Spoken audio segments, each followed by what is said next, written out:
Hi, I'm Hombre, your one and only man of world. And I am You're humulos. Zelda podcast. Yes.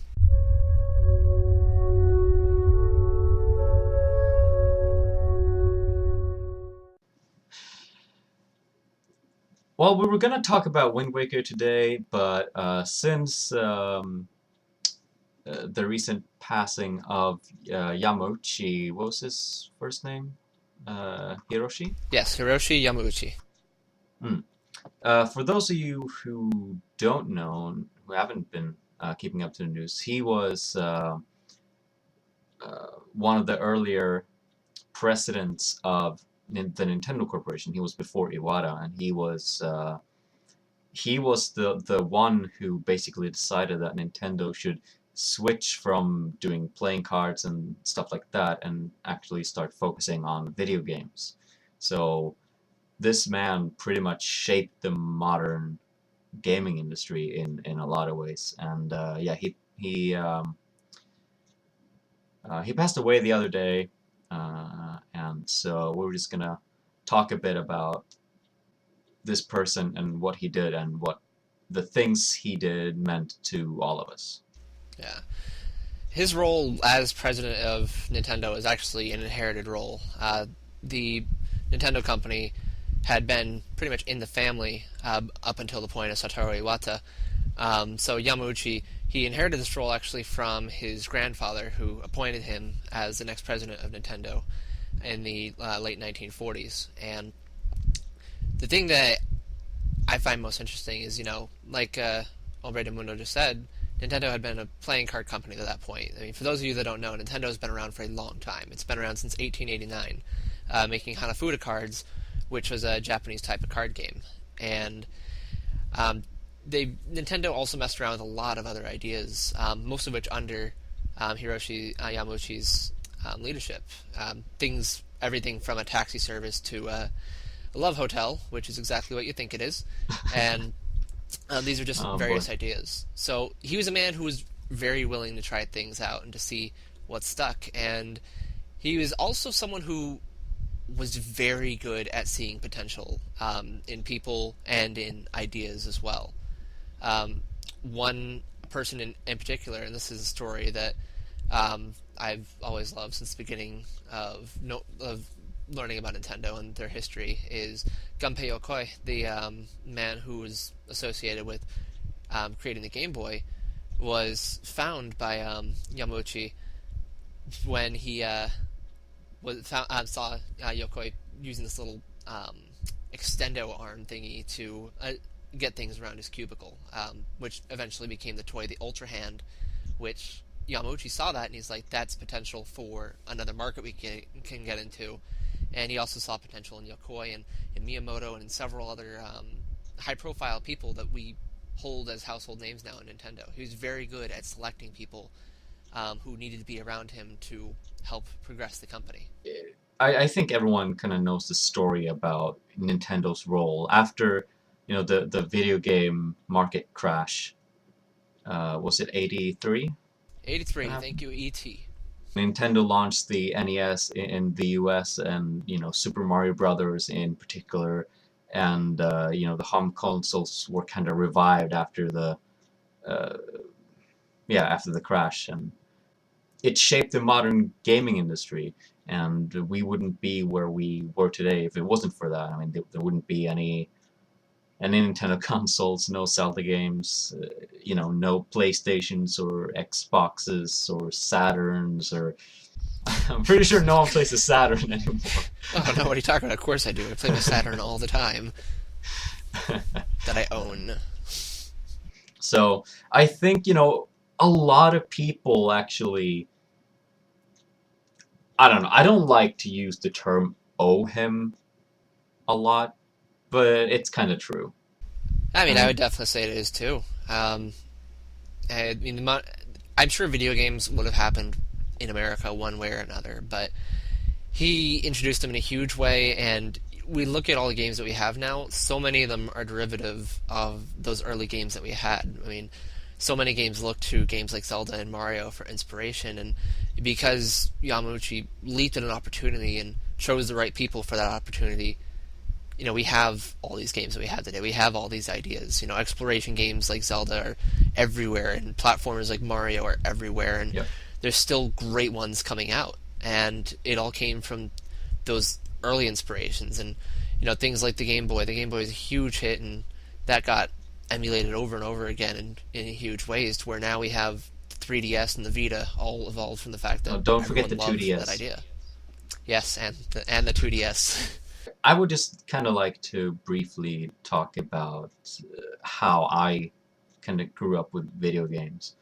Um, my older cousin, his uh, his family, they had video games. They had, the NES and Super NES, and eventually the N64, and that's kind of how I got introduced to video games. I remember the earliest game I have memory of playing was this game on the NES. You're like a circus clown, and you gotta jump through little burning hoops and jump over tigers and stuff. I don't know if you played it. No, I've not played Jumping Tiger Fire Hoop Clown. Well, I don't know if it's even a good game or a well-known game, but I had fun, with trying it, and then obviously after that I played things like Super Mario Brothers 3, Mario Kart, and eventually I got introduced to The Legend of Zelda: Ocarina of Time. That was the first Zelda game that I ever saw, and right away when I saw it, I was really impressed because it was unlike any other video game I had seen. I think that was one of the first 3D games that I saw. It's like that and Mario Kart. And before that, I had played Sonic mostly. So going from Sonic, which, I love the old school Sonic games, but then seeing a big 3D game, Ocarina of Time, of course, and have Link running around, killing monsters, and going into caves, it was a really kind of mind-blowing experience, and Ocarina of Time was unlike any other game that I ever played, and it just made a huge impression on me that I couldn't shake, and I think that's why I'm here today. I've never been able to shake that um, mind blow. For sure. I mean, for me, if you want to know what kind of effect Yamauchi's leadership had on me growing up, all you have to do is look at my thumbs. Um, you can see they're covered in calluses, and I don't know. I used to be embarrassed by that fact, but now I kind of, I'm almost proud. I don't know. I can't say proud of it. It's still disgusting. It's disgusting to have calluses in your thumbs. But I'm I sorry. get it. It's kind of like But like more of a part of you in a sense. yeah, it's a part of me. It's like I have these calluses on my thumbs because of the NES, because those controllers were so sharp on the buttons even that they could just give you calluses over time. But it's because I played it so much. My earliest memories are of playing the old Nintendo, and it brought me a lot of joy. Like Super Mario Brothers 3, when I was just very little, was massively important to me. Like that was just huge. I loved it, and my older siblings could beat it, and I saw the secrets in it, and it's like, this is amazing.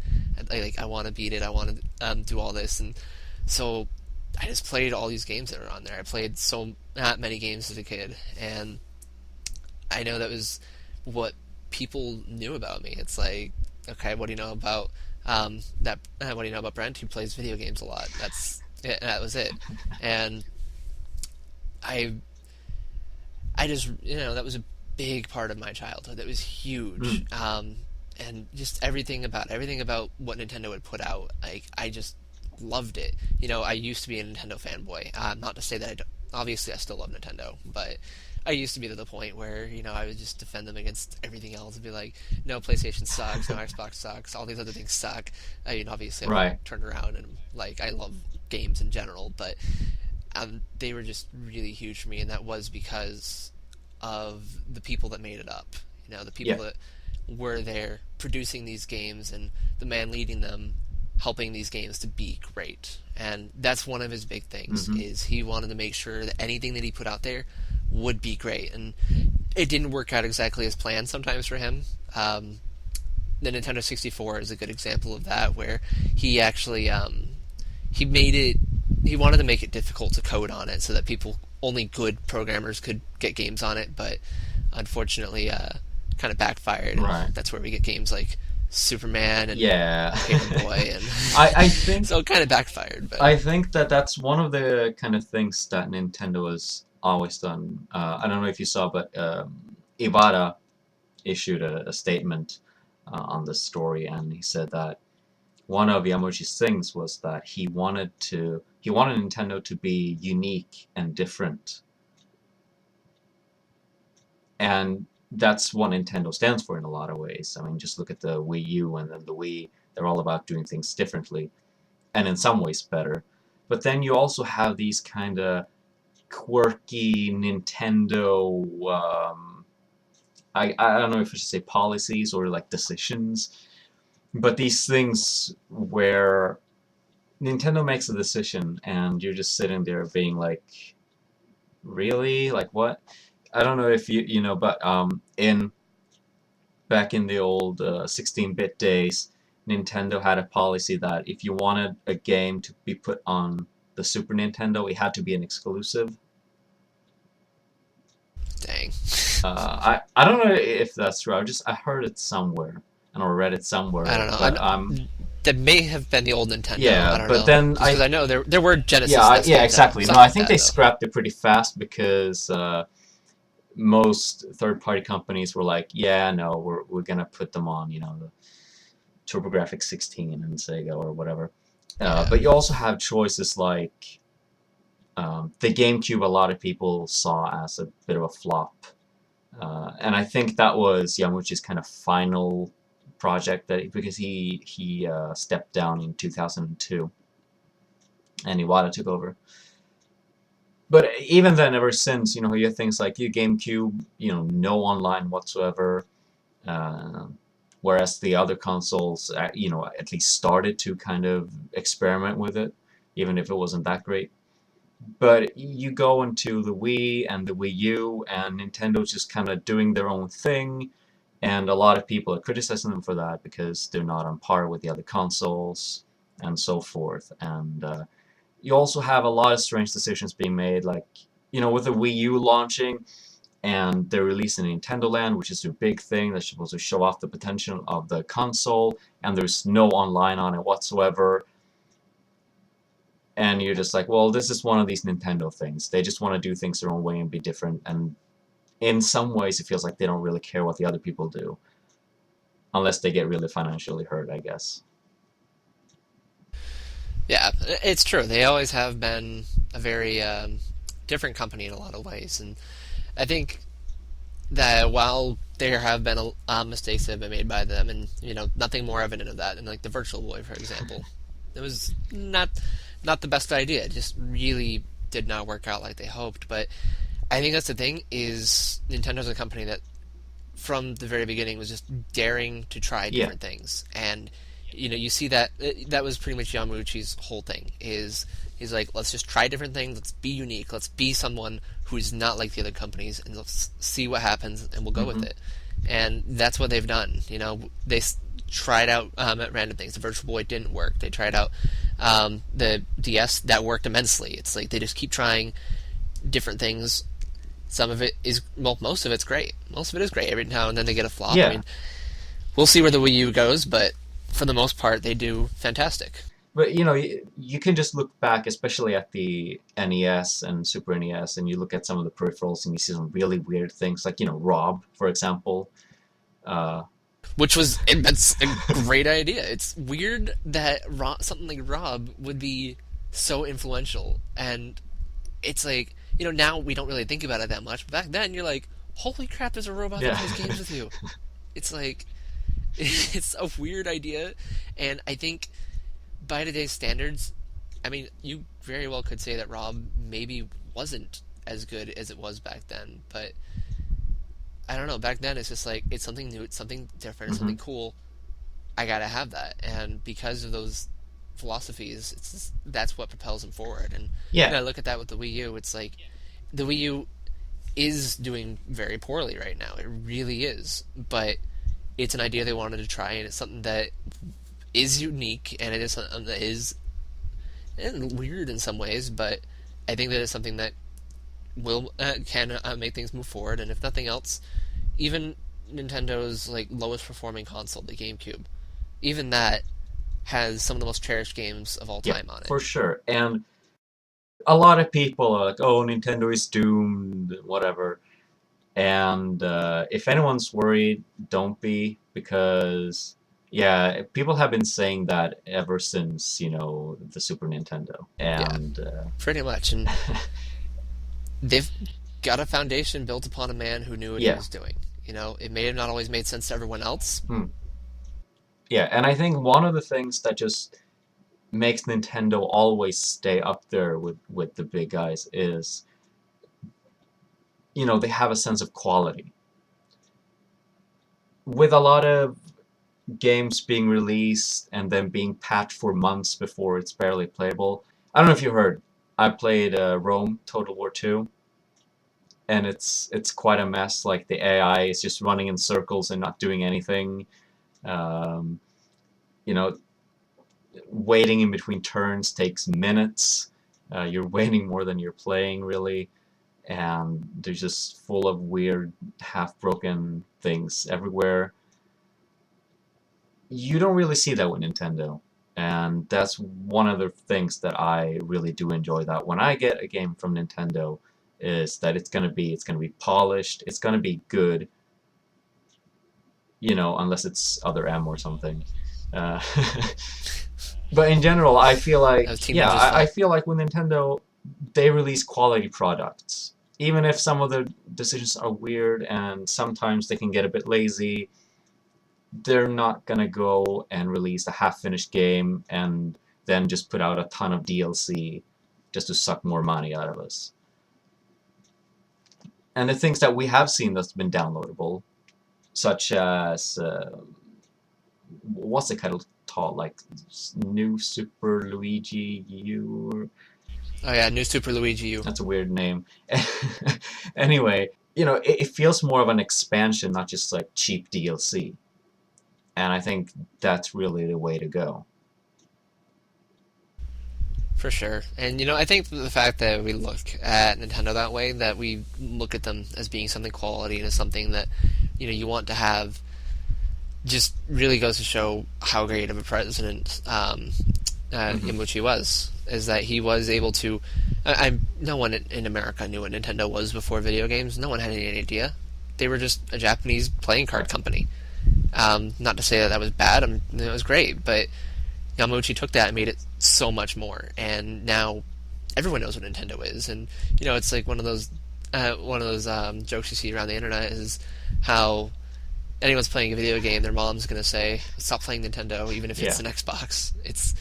He turned them into a household name that just means video games. It means something. It means something amazing, and everyone knows the characters. Everyone knows the systems. Yeah. Everyone has fond memories of them. It's just something that it's amazing.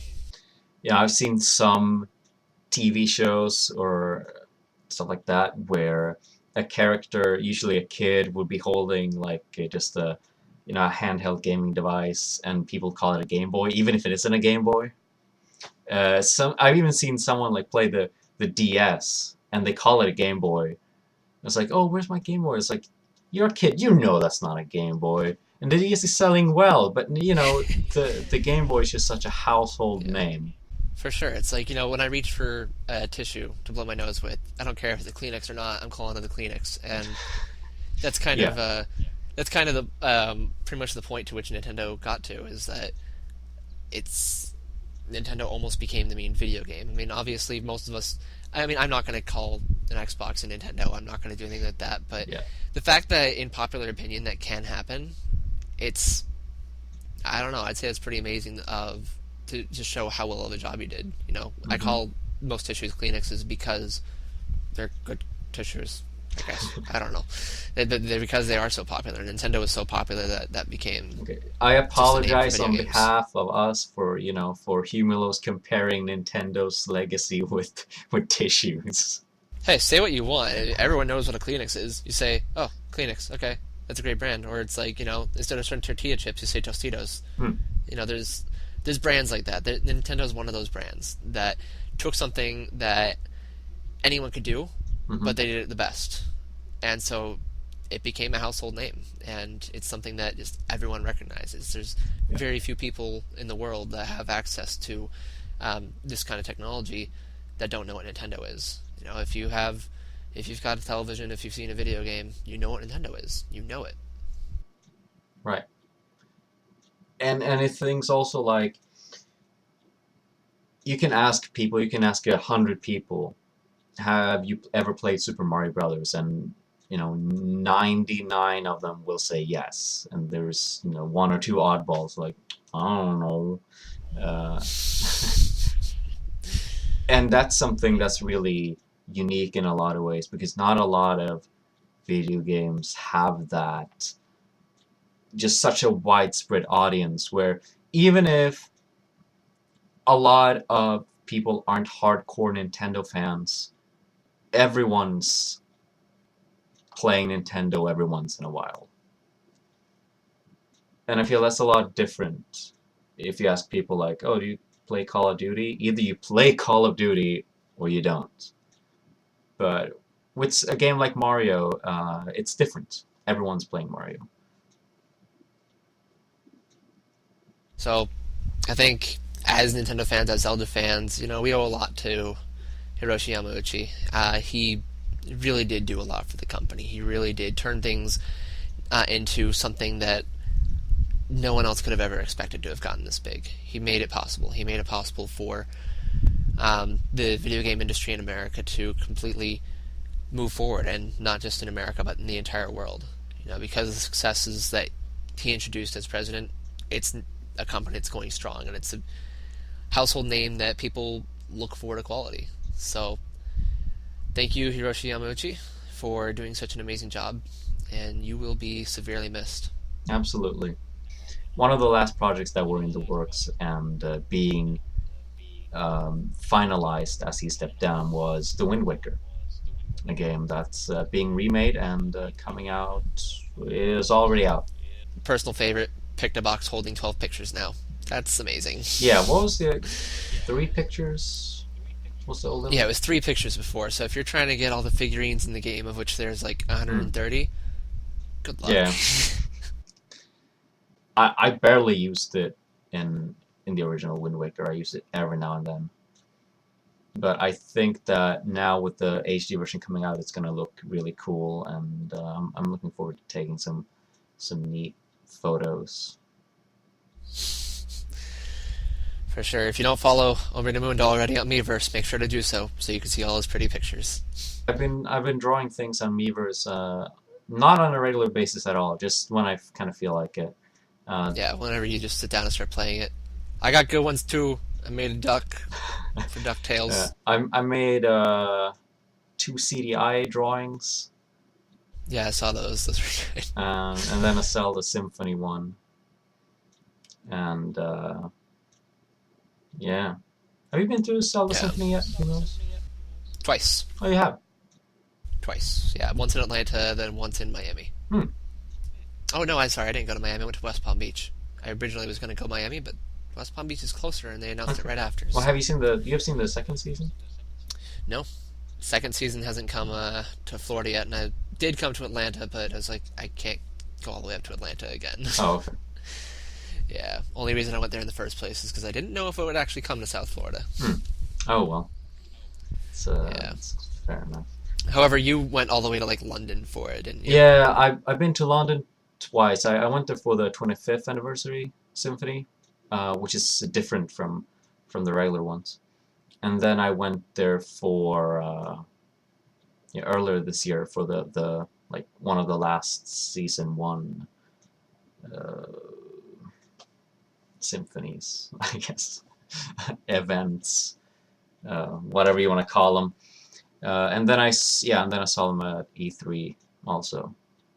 Nice. Yeah. Yeah, when I was at West Palm Beach, that's actually when I'm sure many of you saw this in the Zelda news a while back, but that's when someone proposed to his girlfriend at the Zelda Oh yeah. Symphony. Yeah. It was quite magical. I saw it happen. I cried. No, I didn't. Yeah. I don't know if anything cool really happened during the ones that I was there. I mean, except for the symphony itself, of course. Yeah, well, yeah, that was That was pretty cool. But then you also have, yeah, actually, in the last one at this year's E3, we met Anuma there. yeah, that was freaking amazing, and I hate you for it. Which I Yeah, no, this isn't the interview. Like, it was the day before the interview. We were at the Zelda Symphony, and me and Jason were looking for Cody. And then we were looking around where we thought he was sitting, and then we saw Anuma and Bill Trinan sitting there. dang. So, thank you everyone for tuning in to this bi-weekly podcast. We'll see you again in 2 weeks, talking all about Wind Waker. Yes. Although I might not be there. I'm sorry. Well, if that's the case, then you are not a true Zelda fan. Well, whatever. I'll be on a boat and having a Zelda-themed wedding. So there you go. Oh yeah. Wait, is that? Hold on. I actually got a wedding invitation. Oh yeah, hold it up. It looks like this. This is how you make a kind of Zelda theme. It's dangerous to go alone. So, blah blah blah. Marriage. Yes. So. When yeah. is this? That is 12th of October. That's not 12th. in 2 weeks, is it? I don't know. I'll probably be busy though. Yeah. Things take effort. So that's happening. It's all well, whenever I get pictures. married, I'm just gonna have like a wedding like on the podcast. Oh, that'd be It's great. gonna be me, my wife, and like I don't know. And I don't know. we have on. Whoever tunes in. Yeah, it's just gonna be us. Just Nice. awesome. That'll be a great wedding. Anyway, whenever I do come back, I will have pictures of stuff, maybe video content. I don't know. We will see. The wedding cake is a Triforce. There will be a Master Sword cutting it. All that good stuff. Oh yeah, it's like your birthday. Yes, but no one can see my birthday video. That's a secret. Ah, gotcha. And also, all right. Well, that will actually be a pretty cool thing to post, like Zelda kind of wedding. Indeed, it'll give you ideas for all you soon-to-be married peoples who are dating Zelda fans. Yes. Anyway, we've been talking way too long now. Yep. So we'll see all you guys on the next podcast. I'm Hombre the one and only man of world. And this is Wartortle. Over and out. Wartortle. You're not a Pokemon. That's true, but I was holding one in front of the camera. Oh, okay. Well, in that case, I'm Waluigi. Where's he? Ah, never mind. Wah. Wah.